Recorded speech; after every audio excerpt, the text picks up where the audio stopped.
dash cam that was sent to me by AZDOME. Let's get started. You want to check out this dash cam.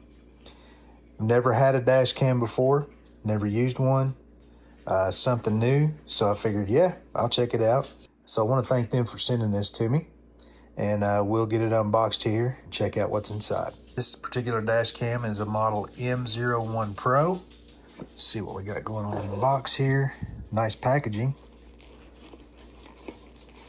So this looks to be the camera itself.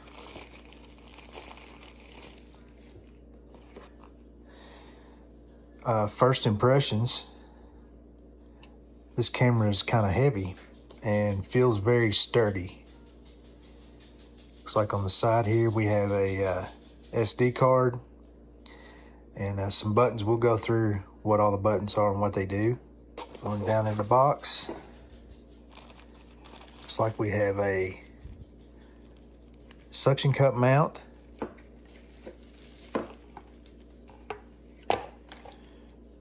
which is nice. And we have a pry tool if we want to hide some wiring, and we have some sticky back clips that we can route the wires with.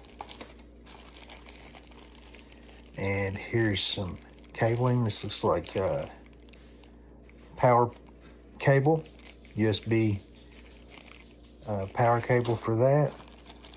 And this is a pad, sticky pad mount. If you want to mount this to a dash, you would use that to stick that to your dash. Mount the camera. And looks like we also have plenty of wire and a rear camera to go on the back of your vehicle. Now I guess this camera will record front and rear at the same time. It looks like it did come with an SD card. 64 gigabytes is not very big when you're talking video, so we'll see how much maybe we can put on that. That's one thing you can upgrade if you need to. You can get a bigger SD card. 128 gigabyte would probably be good for this particular situation. We also have the power plug. It does have an additional outlet on it, so you plug that into your cigarette lighter. I think now they're called power ports. We don't really have cigarette lighters anymore, but I'm from the old school time when they were called cigarette lighters. We have the owner's manual. And this is a piece of clear plastic. Not sure what this is for. We'll have to look in the owner's manual and see. All right, owner's manual.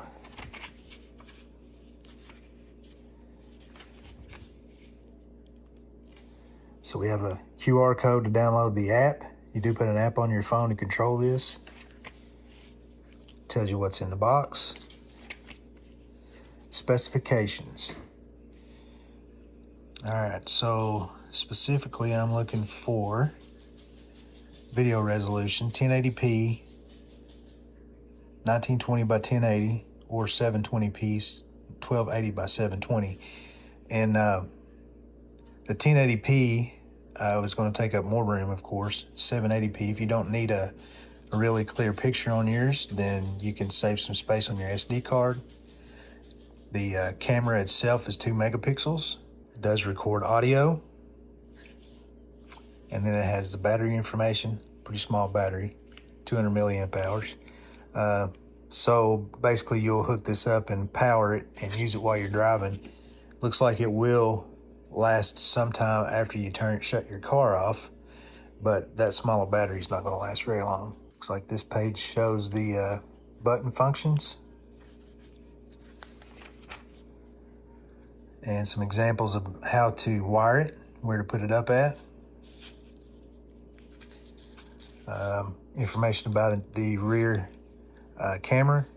So you would mount this external camera in the back, run the wiring up to the front to the main unit, and it would record both from the camera that's in your windshield and also from the rear, I'm assuming, at the same time. And then it has information on using it, powering it on, formatting the memory card, video playback, some of the menu settings, and then some of the functions. We have a movie mode, 30 frames per second. And that's probably more than what you would need from a dash cam. Turn the sound recording on and off. Now this is pretty cool. This parking monitor, you can turn that on and off, but what it does is, if your vehicle gets hit while it's parked, gets jolted or shaken, they say, it starts recording and can record hit and run events. That could be very handy if in a situation where somebody hits your vehicle and leaves the scene. The camera has a G sensor inside of it. It allows it to record for 1 minute. Immediately locking the video file before turning off, ensuring it won't be erased by the loop recording function. Interestingly though, it says you need to turn that feature off while you're driving, or any movements or jolts can affect the normal operation of the camera. So you have to physically turn that on whenever you park. It says this small battery can provide power for up to 2 to 3 minutes when fully charged. Has a fatigue warning. The dash cam will make a sound when it's working for 1, 2, or 4 hours to alert you to please keep awake. And then it has a FAQ, kind of a troubleshooting section. So that's a pretty nice manual. It's getting late here. I'm not sure how much you'll be able to see, but we'll give it a try. I'm gonna take it out to the car, set it up, hook it up, and then I'll show you some video driving with it. All right, I got the interior lights on here in the car. Hopefully this will be enough. It's not completely dark yet, but it's dark enough that it may affect the video, but hopefully the interior lights will help. All right, the mount just pops right onto the top of the camera, snaps in, and then I've already removed the stickers that were on the screen on the back, and also there was a little tiny sticker on the lens. You want to make sure you remove that, or that will affect your video quality. And there's a sticker up here on the top. Let's see if I can get this off one-handed. All right, I got that off. The way this mount works is there's a knob on the bottom. Stick it to the windshield, twist that knob, and that makes it suction to your windshield. Seems like it's pretty sturdy and will hold pretty well. And I think I'm going to put mine right up here. That may or may not be a good spot. We'll see, but twist it and it suctions up there. And it is movable. You can aim it however you want. The power connector plugs into the top of the camera. All right, I've just kind of got this ran temporarily down this little strip of seal here across the top of my dash, down and in here, and plug that into the cigarette lighter.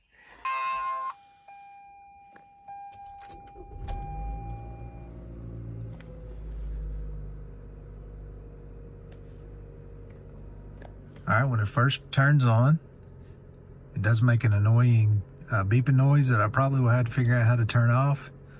Don't really care for that. All right, it's powered on.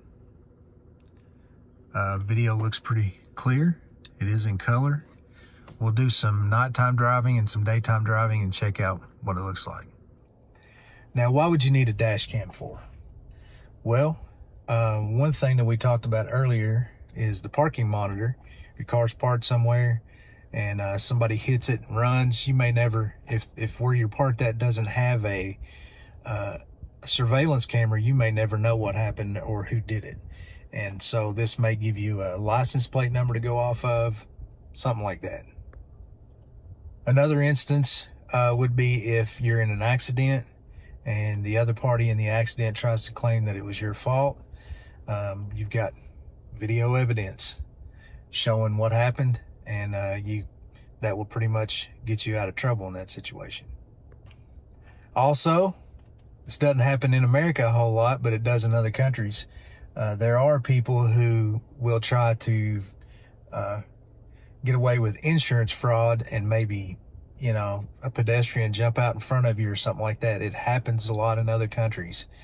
And they're just trying to get money out of your insurance company, whether they get seriously injured or not, they're going to say they were. So I know a lot of people overseas have these dash cameras. You see their videos all over Facebook, all over YouTube, where they're showing how silly people look when they do this, but it does happen, and it is useful for that.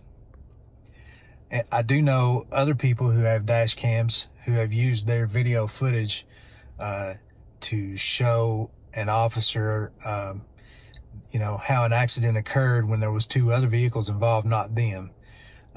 That way, the truth comes out. You can't hide from video. So there's lots of good reasons why you would need a dash cam. I've never used one, and this is the first time I've ever had one, so this was new to me, so we're both learning at the same time. Hopefully you got something out of this. If you decide to buy one, I'll put a link in the description to the camera. All right, guys, I appreciate you watching. Hope you enjoyed this little review of the AZDOME M01Pro Dash Cam.